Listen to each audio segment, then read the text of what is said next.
안녕하세요, 여러분. 소울 스토리타임에 오신 것을 환영합니다. 오늘부터 오리가미 교야 작가의 미스터리한 이야기, 기억술사 1, 기억을 지우는 사람을 시작합니다. 당신의 소중한 기억을 지운다면 어떤 일이 벌어질까요? 지금부터 그 비밀 속으로 함께 들어가 보시겠어요? 시작합니다. 두 번째 에피소드, 마지막 편지. 내가 다카하라 도모아키와 처음 만난 것은 4년 전이다. 그때 나는 롯폰기에서 좋게 봐주면 고급이라고 못할 것도 없는 클럽에서 아르바이트를 하고 있었다. 부침성이 좋은 편은 아니었지만 세이커를 조금 흔들 줄 알고 안주도 만들 줄 안다고 하여 채용됐다. 그 전에 근무했던 이탈리안 레스토랑이 망하여 다음 직장을 구할 때까지만 잠시 일할 생각으로 시작한 것인데 나쁘지 않은 아르바이트였다. 직장 선배와 성격이 안 맞아서 다투거나 가게에서 일하는 여자의 정부에게 엉뚱한 의심을 받고 싸우는 등 사소한 다툼이 끊이지 않는 게 결점이라면 결점이었지만 그날도 나는 오른쪽 손등과 입가에 가벼운 상처를 입고 가게 뒤 돌계단에 앉아 있었다. 밤이 되면 을에 취객이 많은 거리였다.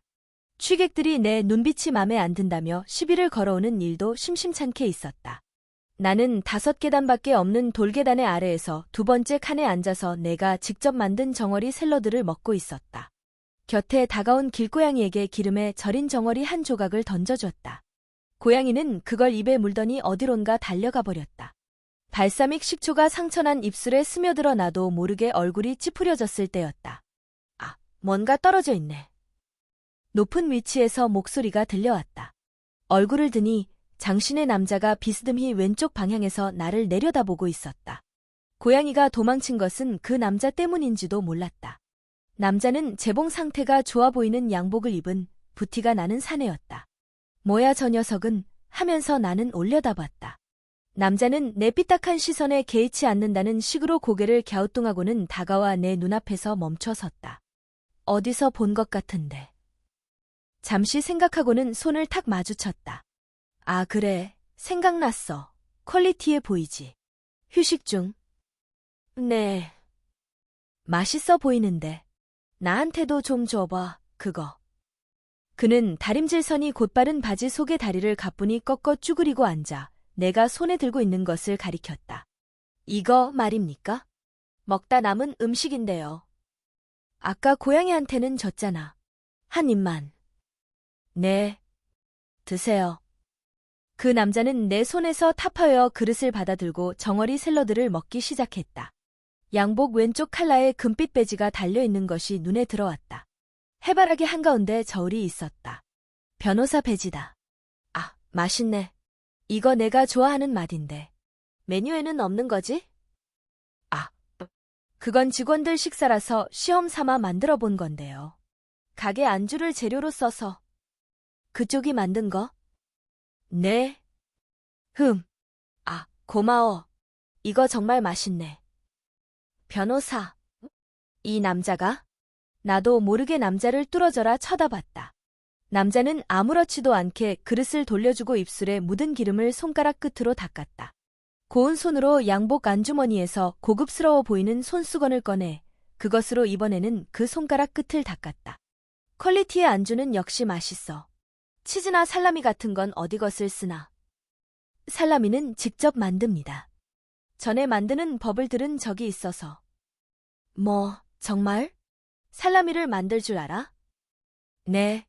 돼지 삼겹살하고 소 넓적다리 살을 간 마늘과 함께 시중에서 파는 돼지 내장에 채워서 시험 삼아 만들어봤더니 지배인이 맘에 들어 하더라고요. 그래서 가게에 내놓게까지 됐어요. 우와, 자넨 보이잖아. 바텐더도 아니잖아. 그런데 그런 것까지 하는 거야?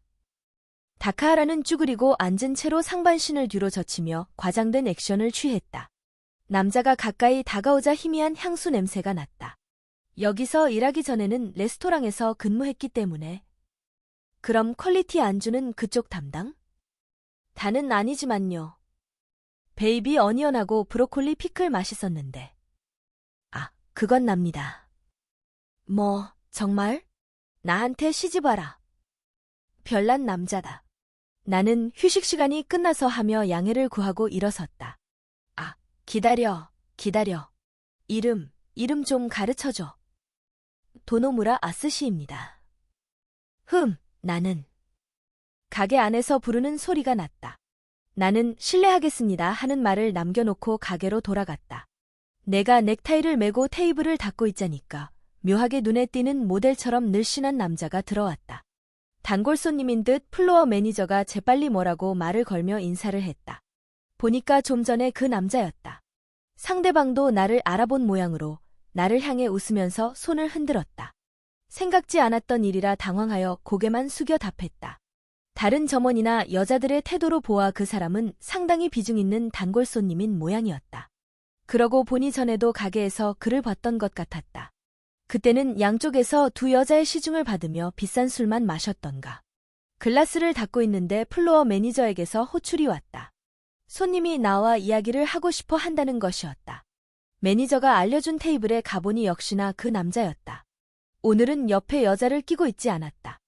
이렇게 밝은 곳에서 보니 생각했던 것보다 훨씬 젊어 보였다. 아직 30대 초반? 더구나 배우같이 잘생긴 호남이다.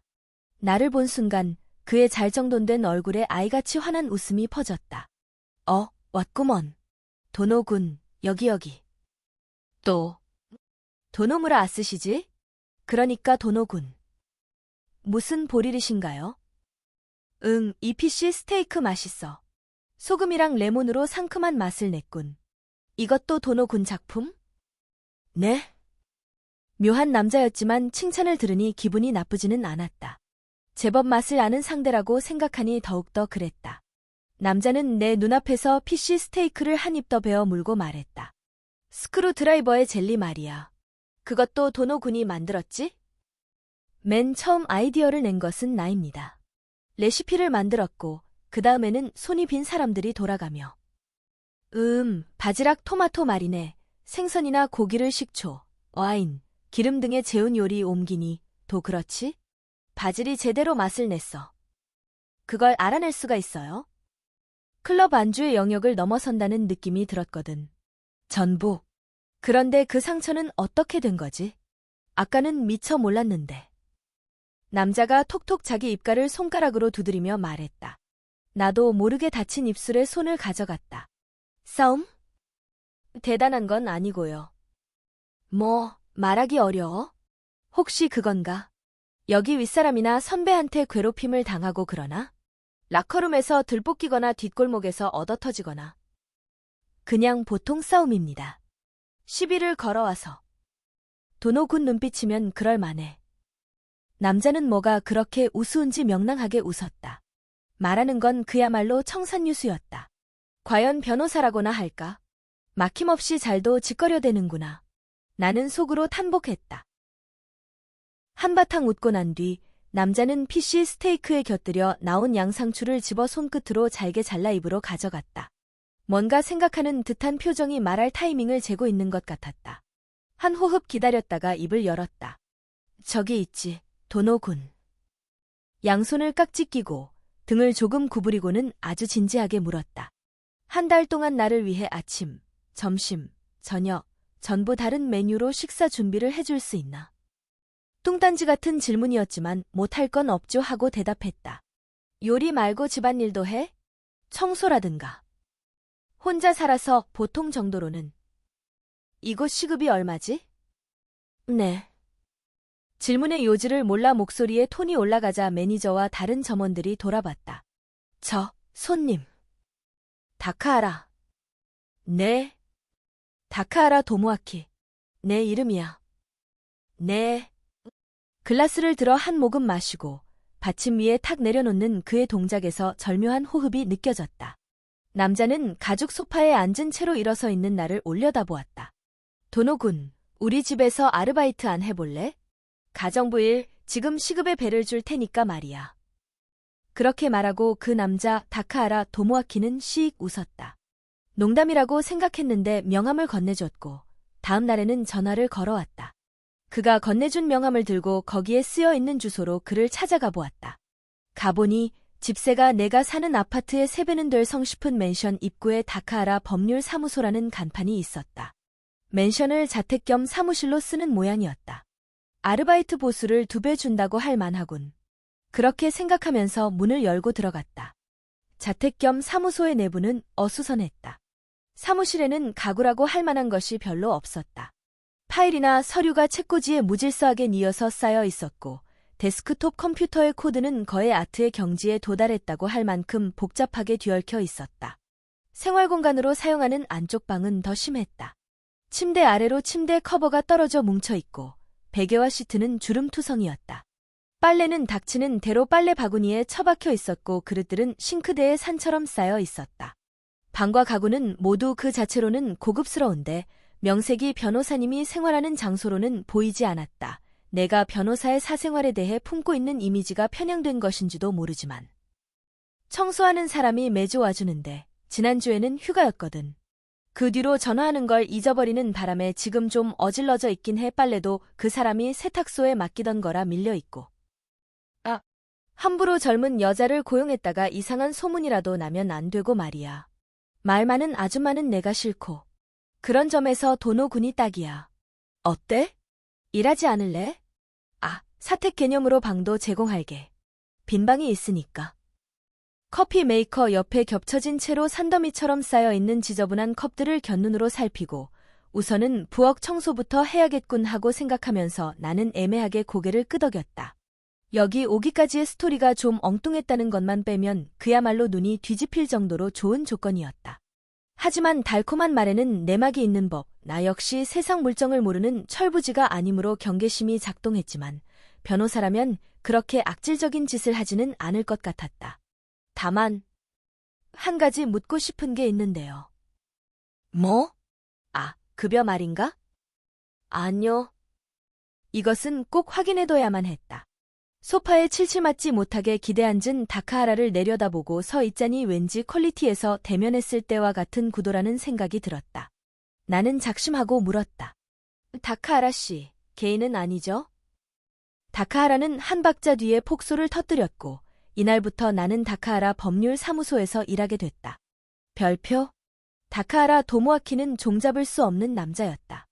초연한 것 같으면서도 별것 아닌 일로 삐치거나 보고 싶은 프로그램이 특별 방송 탓에 결방되거나 휴일인 줄 알고 좋아했는데 날짜를 하루 착각한 거였다든가 갑작스럽게 어린아이처럼 떼를 쓰거나 사과 껍질을 토끼 모양으로 깎으라든가 극장판 도라에몽의 비디오를 빌려오라든가 했다.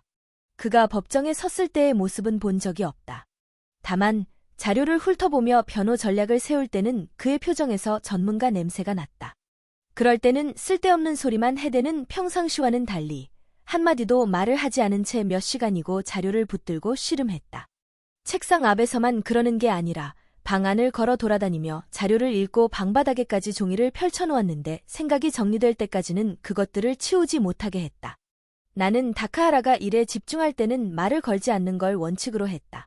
다카하라가 작업을 시작하기 전에 포트에 그득히 커피를 준비해뒀다가 작업 중에 방해가 안 되게 조용히 가져다 놓고 작업이 끝날 때쯤에는 뜨거운 홍차를 내갔다. 다카하라는 나의 그러한 배려가 마음에 들었던지 서비스업에서 일한 사람답다며 좋아했다. 다카하라는 작업이 끝나면 필요한 서류들만 서류 가방에 넣어 법정으로 갔다. 그러고 나면 방에는 종이다발이 여기저기 흩어져 있었다. 나는 다카하라가 다음 작업을 시작할 때 찾는 자료가 정리된 상태로 원래의 자리에 있도록 그것들을 제자리에 치워놓았다. 돈벌이 면에서만 보자면 다카하라는 일솜씨가 좋은 변호사인 모양이었다. 하지만 일을 하지 않을 때의 그는 그저 생활력 제로의 괴짜일 뿐이었다. 이해할 수 없는 이유로 웃고 화내고 생각에 잠기곤 하는 괴짜. 스스로 신나거나 야릇한 아이디어가 떠오르면 바로 실행에 옮겼다. 귀갓길에 사과를 한 봉지 가득 사와서 애플파이 만들어줘 할 때는 아연실색했다. 봉지에는 파이를 굽기에는 지나치게 비싸고 좋은 사과가 너무 많이 담겨 있었다. 그냥 빵집에서 사오는 편이 돈이 적게 들었을 것이다. 내가 그렇게 지적하자 방금 구운 따끈따끈한 놈에다 바닐라 아이스크림을 올려서 먹고 싶어서라고 했다. 어쩔 수 없이 인터넷에서 레시피를 검색해서 파이를 만들고 남은 사과로 주스와 프리터, 채소, 과일 등의 반죽을 입혀 튀겨낸 케이크의 일종 옴기니까지 만들었다. 다카하라는 무척 좋아했고 그 뒤로는 디저트 만들기도 내가 할 일에 추가됐다. 다카하라는 칠석이나 히나마쓰리, 여자아이들의 행복을 기원하는 축제 옴기니, 같은 계절 행사를 아주 좋아해서 남자 둘이 지내는 법률사무소의 조리 때 칠성날 소원을 적은 종이를 매달아 장식한다. 옴기니를 사다 놓기도 하고 히나아라레, 히나마쓰리에 먹는 일본 과자 옴기니 같은 것들을 사오기도 했다. 칠석에는 소면을 먹는 거야. 직녀의 실에서 유래한 풍습이라네. 내일은 그거야. 3월 3일, 히나마쓰리. 히나마쓰리에는 역시 지라시즈시, 식초와 소금으로 간을 맞춘 밥에 생선, 조개 등을 얹은 초밥 옴기니, 지. 그리고 우시오주로 소금으로 간을 한 맑은 생선국 옴기니 하고. 그렇게 신이 나서 달력을 가리키며 말했다. 말인즉슨 그런 것들을 만들라는 소리겠지 하고 순순히 그 메뉴를 준비해주면 역시 더할 나위 없이 만족스러워했다. 도노군, 맛있어 보이지, 봐 이거. 성게알 덮밥에 훈제 연어래. 홋카이도로 먹으러 가자. 홋카이도가 아니라도 있잖아요. 그래도 여기 것이 맛있어 보인다고. 가자, 이번 주말에는 일도 없으니 말이야. 텔레비전을 보면 자꾸만 먹고 싶어지니까 먹는 방송만 계속 보는 건 그만두세요. 응, 가자고. 재미있는 것을 발견하면 아무 예고도 없이 달려나갔다. 처음에는 말려봤지만 소용이 없었다. 얼마 지나서부터는 그냥 같이 손을 잡고서 달렸다. 나 자신이 그것을 즐기게 되었다는 것을 알아차린 건 일을 시작한 지 2년쯤 지나고 나서였다. 앞으로도 계속 그렇게 달려나갈 거다. 다카하라가 이렇게 일을 저지르면 아이고야 하고 한숨을 쉬면서도 따라 나갈 거다. 그것도 나쁘지는 않겠지. 그러나 아무래도 그건 불가능할 것 같았다. 나 자신도 모르게 천천히, 그러나 결과로서는 극적으로 나의 인생을 바꿔놓은 남자, 다카하라 도모아키. 그는 이제 곧 죽을 것이기 때문이다. 별표? 다카하라 선생님은 홍차 좋아하시지요? 내가 홍차 가져왔어요. 카렐차팩, 일본의 홍차 브랜드 옴기니의 계절 한정 상품. 반년쯤 전부터 사무소로 출근하는 초대받지 않은 어시스턴트 안도 나나미가 소녀 취향으로 디자인된 새빨간 깡통을 들고 와서 나를 올려다봤다. 그녀는 다카하라의 고객 중 한 사람의 딸이다. 자칭 견습생이라며 하루가 멀다 하고 찾아오는 17살의 그녀가 다카하라에게 연애 감정 비슷한 것을 품고 있다는 것을 나는 알고 있었다. 그녀는 대체로 다카하라가 바쁘지 않은 때를 가늠해서 방문했다. 가끔 바쁠 때 오게 되면 다카하라가 일에 전념하는 동안은 얌전히 별실에 앉아서 기다렸다. 그녀는 다카하라에게 도움이 되기를, 그의 곁에 있기를 무엇보다도 바랐다. 그래서 그에게 방해가 되는 것과 그가 자신을 싫어하게 되는 것을 무엇보다도 두려워했다. 있지요, 선생님. 봐봐요, 추천하신 홍차인데. 어라, 외출하세요? 응, 잠깐. 홍차는 다녀와서 하며 한 손을 들어 보이고 다카하라는 웃옷을 입었다. 나나미는 불만스러워 보였지만 그래도 다녀오세요 하며 손을 흔들었다. 나도 머리를 숙였다. 다카하라는 응 이라고만 대답하고 웃었다.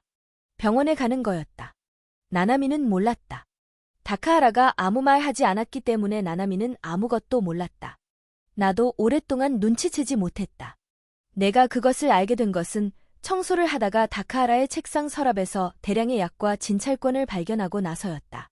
더 이상 숨길 수 없다고 생각한 다카하라가 나에게 사실을 말해주었다. 낫지 않는데. 다카하라는 남 얘기하듯 침착한 말투로 말했다.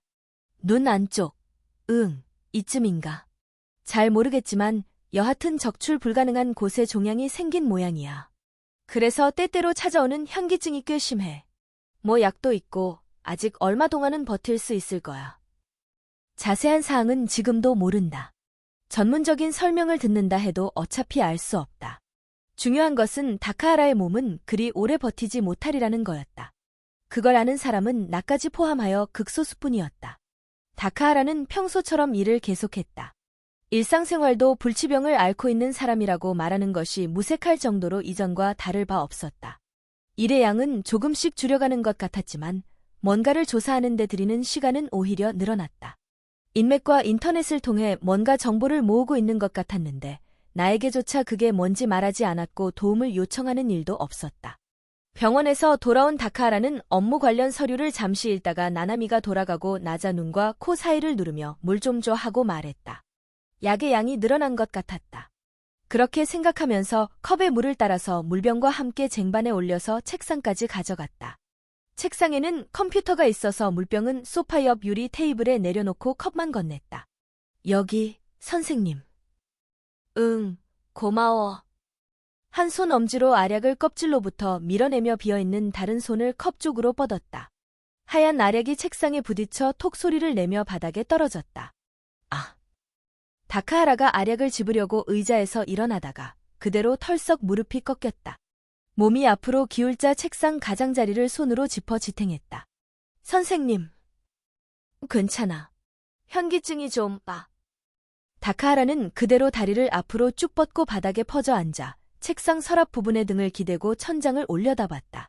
눈을 감고 뭔가를 그냥 지나보내듯이 한동안 움직이지 않았다. 침대나 소파로 가시겠습니까? 괜찮아. 약 줄래?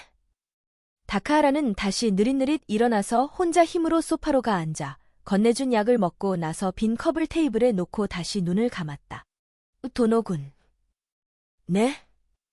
저기 책상 서랍에 서류 봉투가 들어있어. 두툼한 녀석. 세 번째 서랍에 있는데 열어봐 줄래? 네. 시키는 대로 열어본 서랍에는 그것밖에 들어있지 않았다. 두께가 있는 큰 봉투였다. 단단히 봉해져 있었다. 이건가요? 하고 내밀자 도노군이 관리해줘 하고 되밀었다. 하지만 아직은 열어보면 안 돼. 부디 잃어버리지 않게 조심하고. 네. 뭔가요, 이게? 러브레터? 선생님.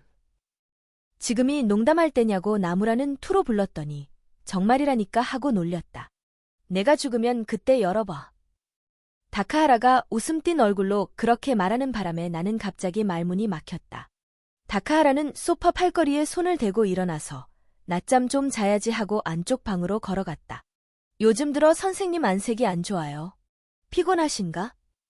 나나미가 옆에서 딸기 꼭지 떼는 일을 거들면서 말했다. 보기에도 탐스러운 딸기는 나나미가 집에서 가져온 거였다. 누가 준 거야? 하고 물으니 나나미의 아버지가 나는 과일 안 먹으니까 선생님 갖다 드리렴 했단다. 그녀가 가져온 규슈산 딸기는 고급 과자처럼 종이 상자에 담겨 있었다. 나나미의 아버지는 나나미가 다카하라의 사무소에 빈번하게 드나들고서부터 신경을 써서 매번 이와 같이 딸 손에 뭔가를 들려보냈다. 고등학교에 들어가기 전부터 자해하는 버릇이 있었던 나나미는 16이 되던 해에 자기 방에서 손목을 그어 구급차로 실려갔다.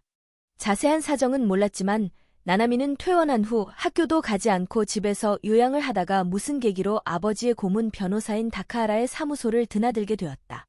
나나미가 자신의 집 응접실에서 아버지를 기다리던 다카하라에게 먼저 말을 걸었다고 했다.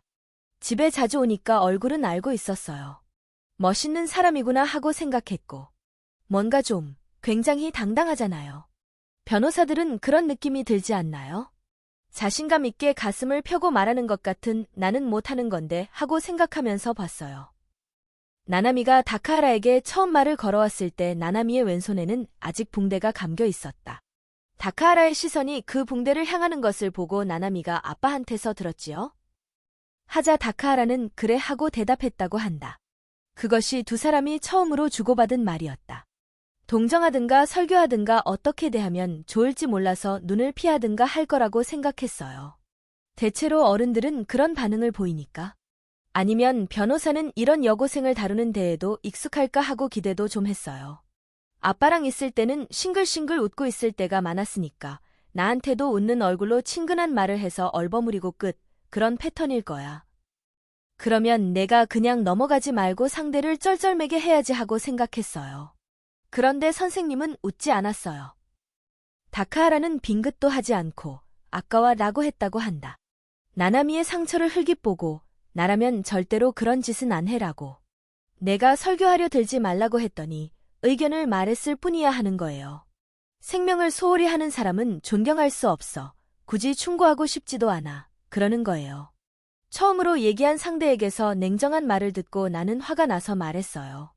나는 자살할 작정으로 손목을 그은 게 아니었다. 뭐랄까, 이렇게 내가 살아있다는 실감이 느껴지지 않아서 나의 존재를 확인하고 싶었다. 그런 거였다. 나도 확실히는 모르겠는데 그 아픔이 나한테는 필요하다는 생각이 들었다. 그래서 그은 거다. 아픈 걸 원해서. 그래서 그은 것뿐이다. 당신은 이해할 수 없겠지만 나한테는 필요한 아픔이었다. 그랬더니 선생님은 말했어요. 아픔은 그냥 신호일 뿐이야. 그때는 굉장히 화가 나서 계단을 뛰어올라 방에 들어가서 베개를 벽에 집어던지고 침대에 파고들었는데 머리가 말똥말똥해져서 잠이 오지 않았어요. 그렇게 말하고 나나미는 부끄러운 듯이 웃었다. 그래도 그날 이후 손목을 긋고 싶다는 생각은 안 하게 됐어요. 나나미가 처음으로 사무소에 왔을 때는 다카하라가 원조교제라도 하는 건가 하고 생각했다. 교복을 보여주러 왔어요 하며 주름치마 자락을 잡고 보여주는 나나미를 보고 다카하라는 무척 당황스러워하는 것 같았다. 저 변호사는 사무소에 여고생을 불러들이는 모양이라는 식의 소문이 돌면 신용에 문제가 생긴다고. 그렇게 그가 혀를 차고 있는데 나나미의 아버지가 폐를 끼쳐 죄송하지만 잘 부탁드린다고 전화를 걸어왔다. 다카하라는 전화를 끊고 책상에 엎드려 머리를 끌어안고 끙끙거렸다. 다카하라는 중요한 고객이 어렵게 하는 부탁을 거절할 수 없어서 나나미가 종종 사무소에 드나드는 걸 그냥 놔뒀다. 나는 상담사가 아니라고. 다카하라는 처음에는 그렇게 불평을 했지만 이러니저러니 하면서도 나나미를 상대해주는 사이에 그녀에게 정이 든 것 같았다. 지금은 다카하라도 그녀가 방문하는 것을 당연시하고 있다. 선생님, 딸기요. 연유 뿌릴까요? 설탕도 있어요. 우유 넣어 먹을 거야. 딸기는 으깨줘. 네. 나 딸기 으깨는 거 완전 잘해요. 다카하라가 뭘 해달라고 하는 건 좀처럼 없던 일이라서 나나미는 신이 나서 딸기를 으깼다. 다카하라는 노트북 컴퓨터의 모니터를 바라보면서 뭔가를 생각하다가 나나미가 딸기 그릇을 가져오자 전원을 끄고 노트북을 탁 닫아버렸다. 여기요, 선생님. 응, 고마워. 나도 거기서 먹을게. 다카하라는 유리그릇을 받아들고 소파로 이동하여 나나미와 나란히 앉아 딸기를 먹다가 흘깃시계를 보았다. 그걸 보고 내가 물었다. 무슨 약속이라도 있나요? 다카하라는 잠깐 나갈 일이 있어 하고 싱겁게 웃었다. 나나미에게 병원 가는 걸 숨길 때 말하는 투와 비슷했다. 그러나 오늘은 병원에 갈 예정이 없었다. 가끔 본다는 그 대학 후배라는 청년을 만나러 가는 걸까? 나는 다카하라의 사적인 일에는 끼어들지 않는 걸 원칙으로 하고 있어서 그 두 사람이 어떤 관계인지는 몰랐지만 일 관계로 만나는 것 같지는 않았고 그렇다고 해서 친구라고 할 정도로 친근해 보이지도 않았다. 둘이서 무슨 이야기를 하는지 무척 궁금했다. 그러나 물론 다카하라가 스스로 말하려 하지 않는 것을 일일이 물어볼 입장은 아니었다. 이거 먹고 나갔다 올게. 저녁은 집에서 먹을 거니까. 네? 나나미 너는 늦지 않게 집에 가라. 네. 불만스러운 목소리였지만 나나미는 순순히 고개를 끄덕였다. 다카하라는 딸기를 모두 비우고 딸기즙이 섞여 핑크색이 된 우유까지 한 방울도 남기지 않고 다 마시고 나서 일어섰다. 맞다. 얇은 코트를 입고 서류 가방에 손을 뻗다가 생각났다는 듯이 아직 소파에 앉아있는 나나미와 그 옆에 서 있는 나를 돌아봤다. 그냥 물어보는 건데 말이야. 혹시 기억술사라는 단어를 들어봤나? 생소한 말이었다. 나나미가 고개를 갸우뚱하며 내 얼굴을 쳐다봤다. 기억술사라고 하셨어요? 모르면 됐어. 그럼 다녀올게. 다카하라는 획등을 돌려 코트 자락을 휘날리며 밖으로 나갔다. 문이 꽈당 닫히고 나서야 다녀오세요 라고 인사할 타이밍을 놓쳤다는 것을 깨달았다. 별일이야. 나나미가 중얼거렸다. 다카하라가 느닷없이 이상한 말을 꺼내는 것은 드문 일이 아니었다. 하지만 기억술사라. 그 말은 신기한 놀림이 되어 나의 귓전에 남았다. 별표? 며칠 후 놀러와 있는 나나미와 다카하라에게 홍차를 내놓고 책상으로 돌아오다가 문득 다카하라가 기억술사라는 말을 한 것이 생각나서 노트북 컴퓨터를 열고 검색해보았다. 기억술사라는 것은 일종의 도시전설이었다. 도시전설이긴 하되 꽤 마이너한 부류에 속하는 것인지 다른 유명한 도시전설에 비해 검색되는 정보가 적었다. 그중 검색 리스트 맨 위에 올라온 도시전설 연구 사이트의 게시판에 들어가 몇 가지 글들을 읽어보았다. 기억술사는 의뢰자가 지우고 싶어 하는 기억을 지워준다. 어디 공원 벤치에서 기다리고 있으면 나타난다는 설도 있고, 고민하고 있으면 기억술사 쪽에서 말을 걸어온다는 설도 있다. 그 정체를 놓고 요괴라는 설도 있고 최면술사라는 설도 있고 기타 여러 가지 버전이 있다. 도시전설이 워낙에 그런 건가 보았다. 여하튼 기억술사라는 건 그저 수상쩍은 풍문인 것 같은데 다카하라가 왜 그런 풍문을 가지고 나와 나나미에게 혹시 알고 있느냐고 물었을까? 뭐가 마음에 걸렸던 걸까? 나는 채팅방에 들어가서 기억술사에 대해 뭔가 아는 게 있으면 알려달라는 메시지도 남겨놓았다. 그리고 계속해서 게시판을 둘러보고 있는데 이 이야기가 마이너인 건 스토리가 없기 때문일 거예요. 이노키치라는 닉네임이 남자, 아마도의 발언이 채팅방 화면에 나타났다. 내가 남긴 글에 대해 처음으로 온 답이었다. 이노키치, 초등학생이 학교 끝나고 혼자서 집에 가는데 같은 도입부도 없고 걔라고 생각했는데 돌아보는 얼굴이 사람의 얼굴이었다라든가 여자가 마스크를 벗으니까 입이 찢어져 있었다 같은 클라이맥스도 그리고 그 여자가 아예 입을 찢었다 같은 결말도 없잖아요. 흥미를 끌기 어려워요. 사야카, 그러고 보니 그러네요. 나도 이 사이트에 들어오기 전엔 못 들어본 이야기인걸요. 역시 스토리가 있는 쪽이 재미있지요. 무민, 하지만 최근에 좀 자주 화제에 오르는 이야기 아닌가요? 요전번에도 누가 기억술사에 대해서 조사하지 않았어요? 이노키치, 폴 씨요. 기억나요. 내가 정보를 제공했답니다. 좋아요. 무민, 마이너인 만큼 연구하면 보람은 더 있겠어요. 이코, 오늘은 안 들어와 있지만 알아요 씨도 기억술사 전문이지요. 사야카, 슬그머니 붐이 일고 있나요 히읗? A씨, 에이스씨라고 해야 하나요? 또 기억술사에 대해서 조사하고 있지요. A는 내가 적당히 정한 나의 닉네임이었다. 아스씨의 머리 글자 A 깊은 뜻은 없었다. 사야카의 발언에 답을 쓰려다가 손을 멈췄다. 나보다 먼저 기억술사에 대해서 조사하는 사람이 있었다. 그것도 최근에? 폴. 가을.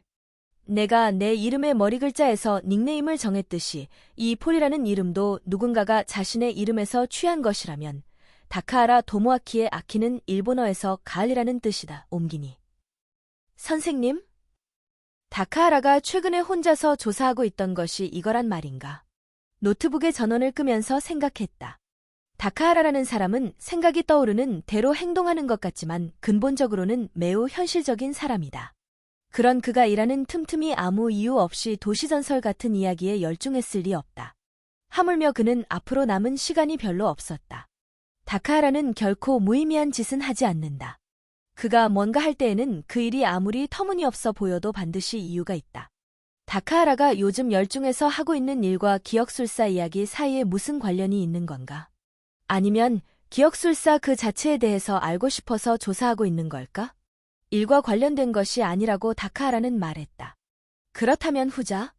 다카하라가 개인적으로 기억술사에 대한 정보를 모으고 있는 이유. 지우고 싶은 기억만을 지워준다. 기억술사가 풍문 속에서만 존재하는 것이 아니라면? 그런 건 절대 있을 수 없는 일이다. 하지만 기억을 지워주는 마법산이 요근이 하는 것이 존재한다고는 도저히 믿을 수 없지만 그 이야기의 원천이 된 어떤 것이라면 존재한다고 해도 이상할 것 없지 않은가 하는 생각이 들었다. 예를 들어 공공연하게 광고를 할 수 없는 최면술사라든가 뇌외과 연구소라든가. 그렇다면 있을 수 없는 일은 아닐지도 모른다. 다카하라도 그렇게 생각한 건 아닐까? 어떤 방법인지는 몰라도 지우고 싶은 기억만을 깨끗이 지울 수 있는 그런 가능성이 만약 있다면 나라면 뭘 부탁할까? 시계를 보니 슬슬 식사 준비를 할 시간이었다. 그때 내가 자리에서 일어서면서 내는 의자 끄는 소리와 겹쳐서 비명소리가 났다. 나나미의 비명소리였다. 어정쩡하게 끌던 의자를 차버리고 달렸다. 문을 열었다. 나나미가 서 있고 그녀 옆에 한쪽 무릎을 꿇은 다카하라가 보였다. 예상했던 일이 일어난 것이다. 나는 침착하게 숨을 들이쉬고 다가갔다. 선생님. 평소에 그거 큰일 아니야. 우리는 나나미가 듣지 못하게 작은 소리로 주고받았다. 나는 일어서려는 다카하라를 부축해서 소파에 앉혔다. 안색이 안 좋았다. 평소보다 심한 모양이었다. 선생님, 선생님. 나나미는 거의 광난 상태가 되었다. 소파에 매달리듯이 해서 몇 번이고 이름을 불렀다. 괜찮아. 토에네는 가쁜 숨 사이로 힘없이 그렇게 말하고 다카하라는 눈을 감은 채로 소파에 푹 몸을 맡겼다. 얼굴이 새하얘진 나나미를 달래려 했으나 그녀는 내 손을 뿌리쳤다. 구급차. 구급차 불러야지. 나나미는 놀면서 그렇게 말하고 일어섰다.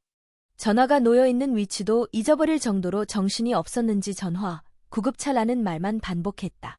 나나미. 천천히 올라온 다카하라의 손이 나나미의 팔, 손목 부근을 힘없이 붙잡았다. 괜찮아. 구급차를 부를 정도는 아냐. 나나미는 움직임을 멈추고 한 호흡 기다렸다가 와 하고 소리내어 울음을 터뜨렸다. 심장이 멎는 줄 알았다고요. 선생님 얼굴이 창백해서 나. 최근에 잠이 부족했거든. 좀 피곤해서 그런 것뿐이야. 손도 굉장히 차갑고. 빈혈인가? 철분 먹어야겠네. 죽는 줄 알았다고요. 미안. 다카하라는 힘없이 웃었다. 바닥에 주저앉아 엉엉 울며 어깨를 들썩이던 나나미가 겨우 조금 수그러졌다. 나나미는 흐느끼며 울다가 나도 죽을 거야 하고 갈라진 목소리로 말했다. 선생님이 죽으면 나도 죽을 거야. 그녀의 눈은 너무 울어서 새빨개졌고 눈 주위에는 마스카라가 시커멓게 번졌다. 얼굴이 온통 눈물에 젖어서 엉망진창이었다. 나나미의 말이 빈말이 아니란 것은 나도 아마 다카하라도 알았다. 나나미에게는 그런 위험한 구석이 있었다. 그런 말 하면 안 돼요. 다카하라는 힘없이 웃으며 그녀의 머리를 쓰다듬었다. 별표? 점심 식사 준비가 됐다고 알리기 위해 다카하라의 침실로 가서 문을 노크하려다가 손을 멈췄다. 누군가와 이야기하고 있는 다카하라의 목소리가 새어나왔기 때문이다. 다카하라의 방에는 전화기가 없었다. 손님이 온 건 아닌 것 같고 아마도 휴대전화로 누군가와 통화하고 있는 모양이었다. 딱히 얇다고 할 수 없는 문이라서 방 안에서 들려오는 말소리의 내용을 추측하기는 어려웠지만 딱 한마디 전에 들어본 적이 있어 귀에 들어오는 말이 있었다. 기다리고 있습니다. 기억술사님. 기억술사님? 다카하라는 상대를 그렇게 불렀다. 지워버리고 싶은 기억을 지워준다. 어디에 있는지 알 수 없는, 있다는 확증 같은 것도 없는, 하지만 어딘가에 있을지도 모른다는 풍문 속의 존재. 다카하라가 그런 이름의 상대와 대화를 하고 있는 건가? 전화를 끊는 기척이 들려서 나는 서둘러 노크를 했다. 들어와 하는 대답을 듣고 식사 준비가 됐다고 말하자 다카하라는 바로 나왔다. 고마워. 점심은 뭐지? 샌드위치예요.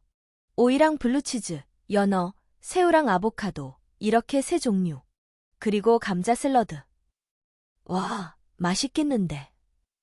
메뉴가 다카하라의 마음에 든 모양이었다. 나나미는 오늘 오지 않았다. 혹시 몰라서 그녀 목도 만들어뒀는데. 이건 오늘 밤 내 야식으로 하자. 오늘 밥 먹고 나서 외출할 거야. 도노군도 자유롭게 지내도록 해. 언제쯤 돌아오시는데요? 저녁 식사 때까지는 돌아올게. 사람을 좀 만나는 것뿐이니까. 알겠습니다. 일 때문에 만나는 겁니까? 하고 물어보니 다카하라는 그런 셈이지 하고 모호하게 대답했다. 평소라면 일 때문에 손님과 만날 때는 사무실을 이용한다. 밖에서 사람을 만나 일 얘기를 하는 경우는 좀처럼 드물었다. 점심 식사를 마치고 다카하라는 얇은 서류 가방만 들고 문을 나섰다. 자유롭게 지내라고 했으니까 하고 나 자신에게 핑계를 대며 몰래 다카하라의 뒤를 쫓아가 보기로 했다. 다카하라는 걸음이 빠른 편이 아니어서 곧 따라붙을 수 있었다. 거리를 두고 따라갔다. 다카하라는 길에 면한 두 면이 유리로 된 커다란 커피숍으로 들어갔다. 유리 너머로 보니 관엽식물로 칸막이 된 맨 안쪽 자리에 그가 앉는 것이 보였다. 만나기로 한 상대는 아직 오지 않은 모양이었다. 가게 안까지 따라 들어가면 아무래도 들키겠지. 어떻게 할까 망설이다가 차도를 건너가 길가에 위치한 패스트푸드점의 바깥 화단 가장자리에 걸터 앉았다. 다카하라의 자리가 잘 보이는 위치였다. 여기서 사람을 기다리는 척하고 있으면 아무도 이상하게 생각하지 않을 거야. 평일 낮 시간이어서인지 길 건너편의 커피숍은 한산했다. 새로운 손님이 커피숍 문 앞을 지날 때마다 저 사람이 다카하라가 기다리는 사람일까 하고 긴장했다. 잠시 시간이 흐르고 나서 드디어 다카하라의 앞자리에 한 사람이 와서 앉았다. 기억술사가 왔다. 그의 모습은 예상했던 것과는 달리 아주 평범했다. 기억술사가 개인이 아니라 조직이라면 사람들의 눈길을 끌지 않도록 그럴듯하지 않은 인물을 내보낸 것일 수도 있다. 기억술사와 대화하는 다카하라의 얼굴은 진지했다. 비즈니스에 관한 이야기를 하고 있을 때 늘 보던 다카하라의 얼굴 그대로였다. 지금 이야기하고 있는 상대가 기억술사라면 그는 사람의 기억을 지우는 능력이 정말 있는 게 분명할 거라는 생각이 들었다. 다카하라는 신뢰할 수 없는 상대와는 거래를 하지 않았다. 기억술사에게 뭔가를 의뢰할 작정이었다면 그 능력의 진위는 확인했을 것이다. 여기서 도로와 유리창 한 장을 사이에 둔 곳의 기억을 없앨 수 있는 인간이 나타나 다카하라와 이야기를 나누고 있다는 게 믿어지지 않았다. 다카하라가 기억술사를 왜 만나고 있는지 어느 정도는 알 것 같았다. 나는 꼼짝 않고 두 사람의 대화가 끝나기를 기다렸다. 1시간쯤 지나서 다카하라 쪽이 먼저 자리에서 일어섰다. 서류 가방의 내용물을 테이블에 올려놓고 대신 계산서를 집어들고 가게에서 나왔다. 그가 나가고 나서 얼마 지나지 않아 기억술사 쪽도 일어섰다. 다카하라가 모퉁이를 돌아간 것을 확인한 후 나는 길 건너편으로 건너갔다. 천천히 걸어가는 기억술사는 바로 따라붙을 수 있었다. 뭐라고 말을 걸면 좋을지 한순간 주저하다가 결심하고 입을 열었다. 기억술사 선생님. 기억술사는 발길을 멈췄다. 잠깐만 시간 좀. 그가 천천히 돌아봤다. 눈이 마주쳤다. 순간 진짜라는 직감이 왔다. 나는 다카하라 변호사 사무소에서 일하는 도노무라라고 합니다. 다카하라 선생님이 뭔가 의뢰를 하셨나요? 기억술사는 끄덕였다. 무엇을? 그건 말할 수 없습니다. 예상했던 대답이었기 때문에 그 이상은 묻지 않았다. 다카하라는 기억술사를 찾고 있다는 것을 나에게도 말하지 않았다. 그것은 다카하라가 기억술사에게 의뢰한 것이 내가 알면 곤란한 일이라는 것을 의미한다. 그럼 제 의뢰도 들어주실 수 있습니까? 의뢰의 내용에 따라 다릅니다만. 나는 심장이 빠르게 뛰는데도 목소리가 침착하게 나오는 것이 신기했다. 나의 기억이 아니라 다른 사람의 기억도 지워주실 수 있습니까? 그것도 경우에 따라 다릅니다. 기억술사는 담담히 대답했다. 악용하려 들면 한없이 악용할 수 있으니까요. 그런 의뢰를 받아들일지 말지는 조사해본 다음 결정합니다. 기억술사의 재촉하는 듯한 시선을 느끼고 숨을 한 번 깊이 들이쉬었다. 기억술사에 대해 알게 되면서부터 생각했던 거였다. 가능할 리 없다고 생각하면서도 그래도 혹시 가능하기만 하다면. 입을 때려는데 나도 모르게 다리가 떨렸다. 불치병에 걸린 사람에게 자신이 이제 곧 죽는다는 사실을 잊게 해주는 것이 가능할까요? 나에게 이런 것을 바랄 권리 같은 게 있을 리 없었다. 하지만 그 가능성을 알게 된 이상 멈출 수 없었다. 다카하라가 알면 분명 화를 낼 것이다. 하지만 이건 동정이 아니었다. 그가 불쌍해서가 아니라 그를 지켜봐야 하는 나 자신이 견딜 수 없어서였다. 다카하라는 자신이 죽는다는 것을 알고 있다. 알면서도 아무렇지도 않다는 듯이 행동하고 있다. 나 자신이 가끔 깜박할 정도로. 그런 모습을 보고 있는 것이 때때로 몹시 괴로웠다. 그럴 때마다 일부러 아닌 것처럼 보이기 위해 노력하지 말라고 불쑥 말하고 싶어졌다. 다카하라가 그토록 죽음을 잊고자 노력하는데 내가 자칫 그런 어리석은 소리를 할 것만 같았다. 그렇게 하여 다카하라가 유지하기 바라는 죽음의 그림자가 없는 일상을 망가뜨릴 것만 같아서 두려웠다. 지금 누구보다도 괴로울 다카하라에게 그날이 오는 것이 두렵다고 내 멋대로 고백해버릴 것 같았다. 그래서 다카하라가 자신이 곧 죽어야 한다는 사실을 완전히 잊어서 정말로 밝고 평온하게 남은 생애를 보낼 수 있으면 얼마나 좋을까 하고 몇 번이나 생각했다. 그러면 나 또한 마지막까지 그가 바랐던 부자연스러우리만치 자연스러운 일상을 연출할 수 있을 것이다. 마지막 순간까지 그가 알아차리지 못하게. 기억술사는 잠시 침묵한 후 입을 열었다. 할 수 있습니다. 하지만 거기서 한 번 입을 다물었다. 이 경우는 아마 문제가 있을 겁니다. 기억술사의 시선이 내 어깨 너머 뒤편을 향했다. 당사자인 내가 기억술사의 존재를 알고 있고 싫다고 말할 거거든. 심장이 뛰었다. 돌아보니 목소리의 주인이 거기 서 있었다. 멀리 간 줄 알았는데. 선생님. 들켰군. 뭐 어쩔 수 없네. 도노구는 제법 날카롭다니까. 체념한 듯한 쓴웃음. 그러고는 기억술사에게 죄송합니다 하고 고개를 숙였다. 기억술사가 흘깃 나를 본다. 똑 닮았네요. 고용주와 고용이니. 오래 함께 지내서요. 이럴 때는 곤란합니다만. 다카하라는 기억술사와 몇 마디 주고받은 뒤에 내게로 돌아섰다. 나는 동의하지 않을 거야. 기억술사 선생님은 원하지 않는 상대의 기억을 억지로 지우는 일은 없다는군. 그러니까 도노군의 의뢰는 무효야. 시한부라는 사실을 잊어서 시간을 낭비하게 되는 거, 난 못 참아. 다카하라는 그렇게 평상시처럼 가벼운 말투로 말하면서 아스팔트에 그려놓은 인도와 차도를 구분짓는 하얀 선 주위를 바라보았다. 그 시선이 잠시 떨렸다. 그러다 눈을 가늘게 떴다. 그렇다면 역시 다카하라는 자기 자신의 기억이 아니라 다른 누군가의 기억을 지워달라고 기억술사에게 의뢰한 것이다. 기억술사는 그것을 받아들였을까? 다카하라는 누구의 기억을 지우려는 걸까? 걱정 마, 도노군은 아니야. 나의 속마음을 간파한 것처럼 다카하라가 말했다. 다카하라는 그런 얼굴 하지 마 하고 내게 아이를 달래듯이 말하고는 웃었다. 집에 가자, 도노군. 기억술사는 잠자코 있었다. 나는 기억술사에게 머리를 숙이고 다카하라 쪽으로 돌아섰다. 네, 선생님. 울고 싶었다. 별표? 나는 다카하라로부터 병에 대한 얘기를 듣기 전부터 그가 현기증을 일으키는 것을 몇 번 보았다. 그때마다 다카하라는 잠이 부족해서 라고 말하곤 했다. 그게 불치병 때문이라는 건 나중에 알았다. 그가 불치병이라는 것을 알게 된 직후 그가 눈앞에서 졸도하는 바람에 죽을 만큼 놀란 적이 있었다. 장신의 다카하라를 고생 끝에 침실까지 옮기고 막 구급차를 부르려는데 다카하라가 눈을 떴다.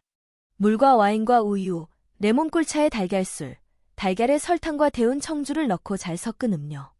감기에 걸렸을 때 땀을 내는 약으로 쓴다, 옮기니까지 준비해서 어느 것이 좋으세요? 라고 묻는 나에게 다카하라는 감기 걸린 것도 아닌데 라며 웃었다. 그때 처음으로 다카하라와 죽음에 대해서 이야기를 나눴다. 그는 달걀술을 한 모금 마시고 맛없어 하고 혀를 내밀더니 결국 철분하면서 우유를 마셨다. 나 말이지, 일하면서 고맙다는 말도 들었고 원망하는 말도 들었어. 일하면서 꽤 여러 가지 일들이 있었는데. 온화한 목소리와 표정으로 다카하라는 이야기를 시작했다. 나 자신은 누가 특별히 좋아해주지는 않더라도 뭐 좀 재미있는 녀석이었지 하고 기억되는 사람으로 남으면 좋겠어. 죽었다는 소식을 듣고 울어줄 정도는 아니지만 장례식 정도는 가줄까 하는 생각이 드는 사람. 다카하라는 소중한 거라도 되는 듯이 컵을 손바닥으로 감싸들고 후후 불면서 말을 이었다. 그러면 내 장례식도 굉장히 깔끔하게 끝날 것 같지 않아. 엉엉 우는 사람도 없고 하품이 나오는 것을 억지로 참는 사람도 없어. 나를 알지도 못하는 사람은 초대하지 않을 거니까 의리상 어쩔 수 없이 와서 재미없다는 표정을 짓는 사람은 하나도 없는 장례식이야. 스마트하고 스타일리시하지. 내 인생의 마무리는 그렇게 되면 좋겠어.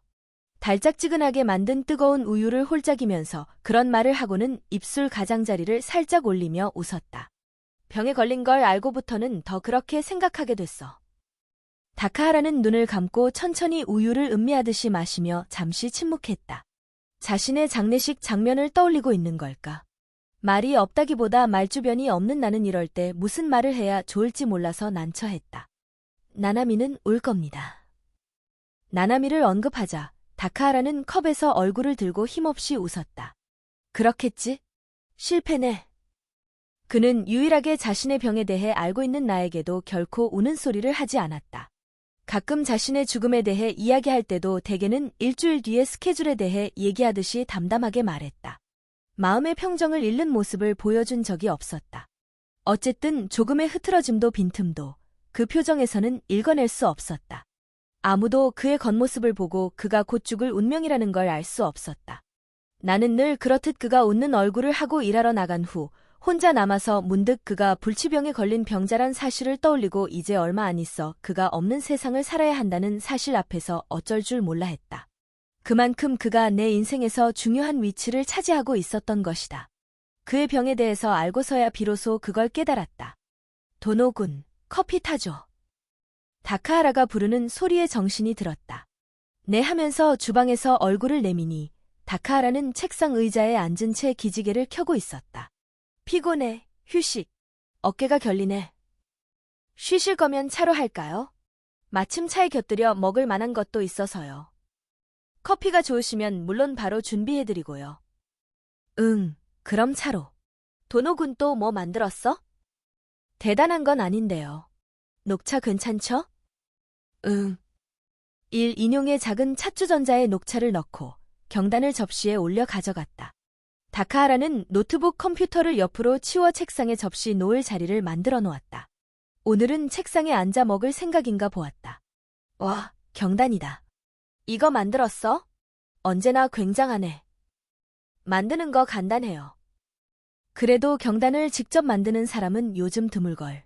그렇구나. 벌써 5희간 1년에 2차례 춘분과 추분을 중심으로 앞뒤 3일을 더해 총 7일간을 이르는 말로 일본에서는 이때 성묘를 간다. 옴기니 이구나. 금속으로 된 가는 포크로 부드러운 경단을 자르면서 다카하라는 탁상용 캘린더를 봤다. 그러고 보니 나나미가 어제도 안 왔네. 오늘도 아직 안 왔고. 금토는 거에 매주 왔는데. 가족과 함께 온천 여행을 간다고. 지난주. 그랬나? 잊고 있었어.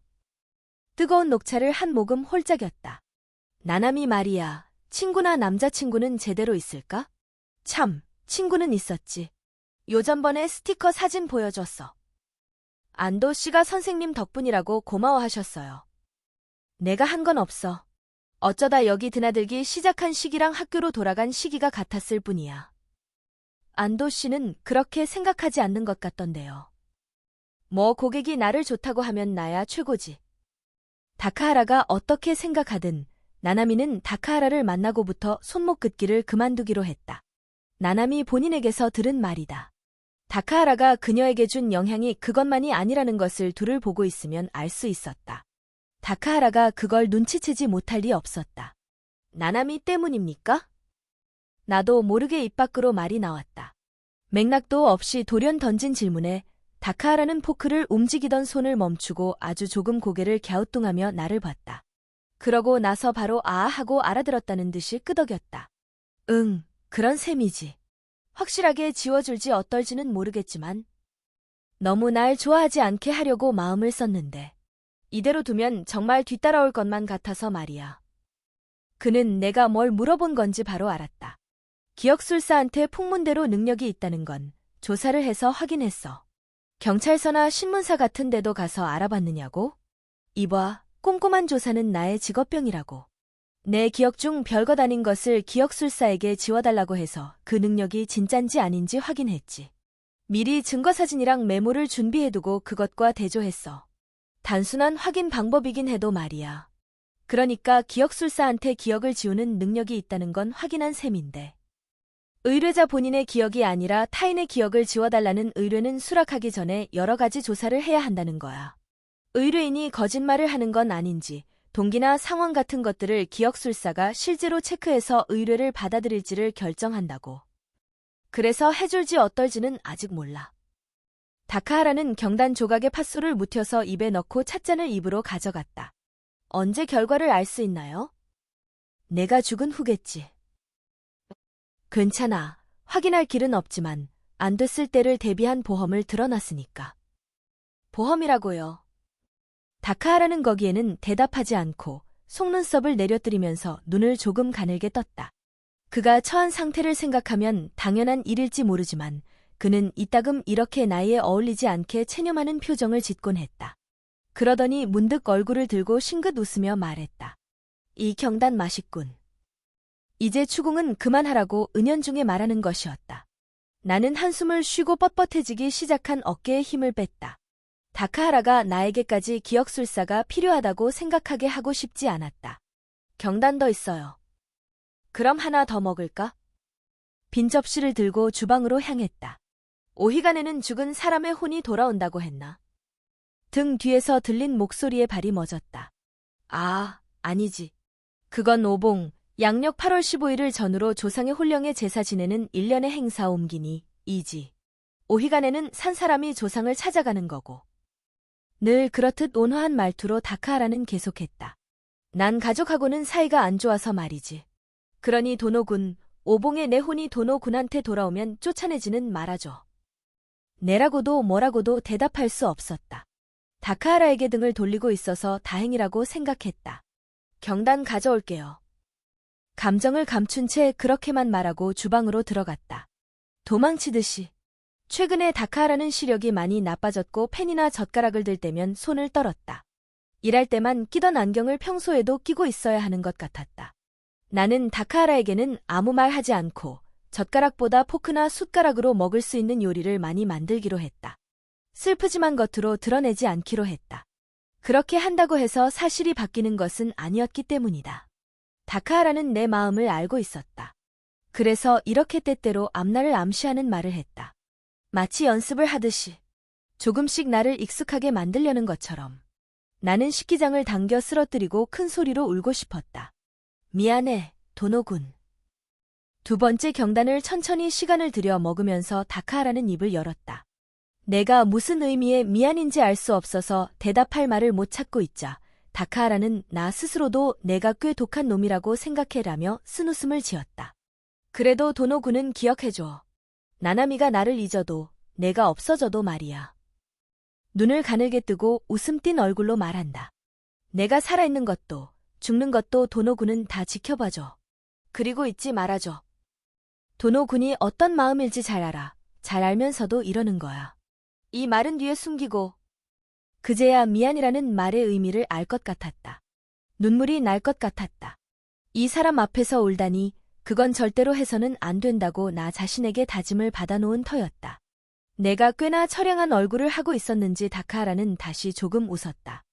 울 만큼 나를 아껴주는 사람을 만든 건 확실히 실패지만 그보다 더 중대한 실패는 웃으며 안녕을 말하는 게 어려울 정도로 내가 좋아하는 사람들을 만든 걸 거야. 이번에야말로 시계가 뿌옇게 흐려졌다. 나는 입술을 깨물었다. 별표? 다카하라가 책상 의자에 앉아 졸고 있다. 날이 개어서 오전 특유의 희뿌연 햇살이 방으로 비쳐 들어왔다. 직사광선을 쬐면 몸에 해로울 텐데 하고 생각하다가 아니 아침 해라면 괜찮을지도 몰라. 오히려 해를 전혀 쬐지 않는 게 더한 좋을지도 몰라 하고 생각을 고쳐먹었다. 깨울까 말까 망설였다. 더우면 알아서 깨겠지. 다카하라가 어린애도 아니고 게다가 나는 단지 고용된 사람이니까. 그렇게 생각하면서도 마음에 걸려 그만 쳐다보게 된다. 어느 틈에 이렇게 생기가 없어졌을까? 다카하라의 뺨은 몹시 창백했다. 다카하라의 윤곽이 아침 햇살에 녹아들듯 뿌옇게 되어 그대로 사라져 없어져 버릴 것 같았다. 갑자기 무서워졌다. 선생님. 사라질 리 없었다. 그럴 일은 없다고 생각하면서도 무서웠다. 내가 높아진 톤의 목소리로 이름을 부르자 다카하라가 천천히 눈을 떴다. 숨을 쉰다. 나는 안도했다. 당연한 것을 가지고 이렇게나 안심하는 나 자신이 이상했다. 일하러 가실 거죠? 일어나세요. 잠 깨시게 차 타놓을 테니까요. 응. 다카하라는 앉은 채 기지개를 켜며 우두둑 목에서 소리를 냈다. 차는 됐어. 얼른 가봐야 해서. 어렵잖게 의자에 손을 짚고 일어나서 걷기 시작했다. 선생님? 다녀올게. 살짝 한쪽 손을 흔들고 문을 열고 밖으로 나갔다. 양복 상의가 걸려있는 것을 보고 황급히 행거에서 벗겨내어 뒤를 따랐다. 선생님, 우도쇼. 하얀 복도를 따라 몇 걸음 앞서서 걸어가는 등을 향해 불렀다. 달려 다가가려 하자 다카하라가 돌아보고 웃었다. 소리 없이 어쩔 수 없다고 말하려는 듯이. 그것은 꿈이었다. 별표? 다카하라는 생전에 자신의 물건들을 거의 다 처분했기 때문에 유품을 정리하는 일은 전혀 어려울 게 없었다. 다카하라는 하던 일도 조금씩 줄여서 하나하나 정리하고 있었던 것 같았다. 그는 이미 오래전부터 죽을 준비를 하고 있었던 것이다. 하지만 나는 아직 그의 죽음이 실감나지 않았다. 이따금 아무도 앉아있지 않은 의자나 조금의 흐트러짐도 없이 정돈된 책상이 눈에 들어올 때 나는 목구멍에 돌이 차 있는 것처럼 고통스러워지곤 했다. 다카하라가 간 뒤로 나나미도 보이지 않았다. 조용한 방 안에서 나 홀로 담담히 마지막 정리를 계속했다. 정리가 끝나면 여기서 걸어 나가야 한다. 하지만 나는 조금만 더 다카하라와 함께했던 공간에 머물러 있고 싶었다. 내 책상 서랍에서 두툼한 누런 봉투를 발견한 것은 사무소 정리가 거의 완료된 저녁 무렵이었다. 열쇠 달린 서랍의 세 번째 칸에는 그 봉투만 들어 있었다. 깨끗이 잊고 있었다.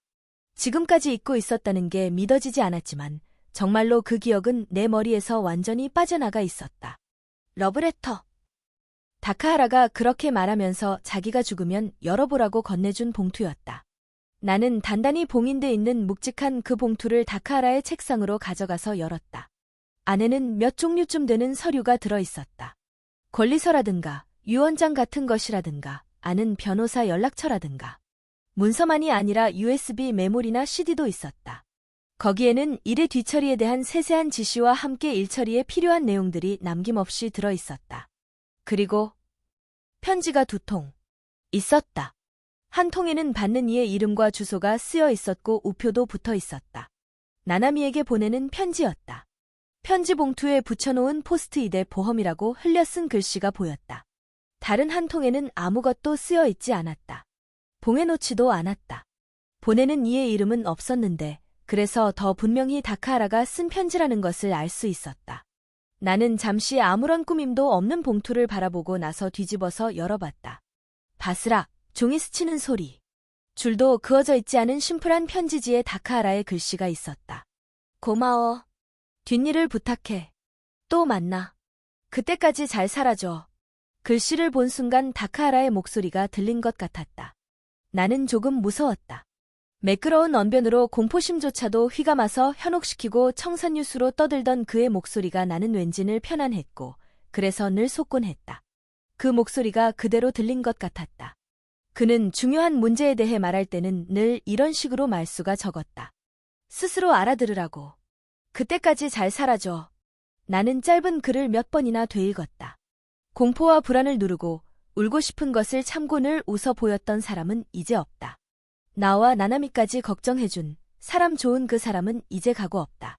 그는 너무 가까워지지 않으려 조심했지만 결국 실패했다면서 나나미와 나를 놓지 않았다.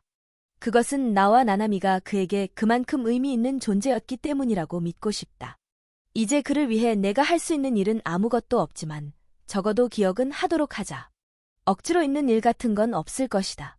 생각날 때는 생각하고 그리워하고 고마워하며 울면 된다. 그렇게 하면 그는 사라진 게 아니게 되니까. 2번 다시 손이 많이 가는 요리를 해달라고 조르는 일은 없다 하더라도. 잘 살아줘. 네, 선생님.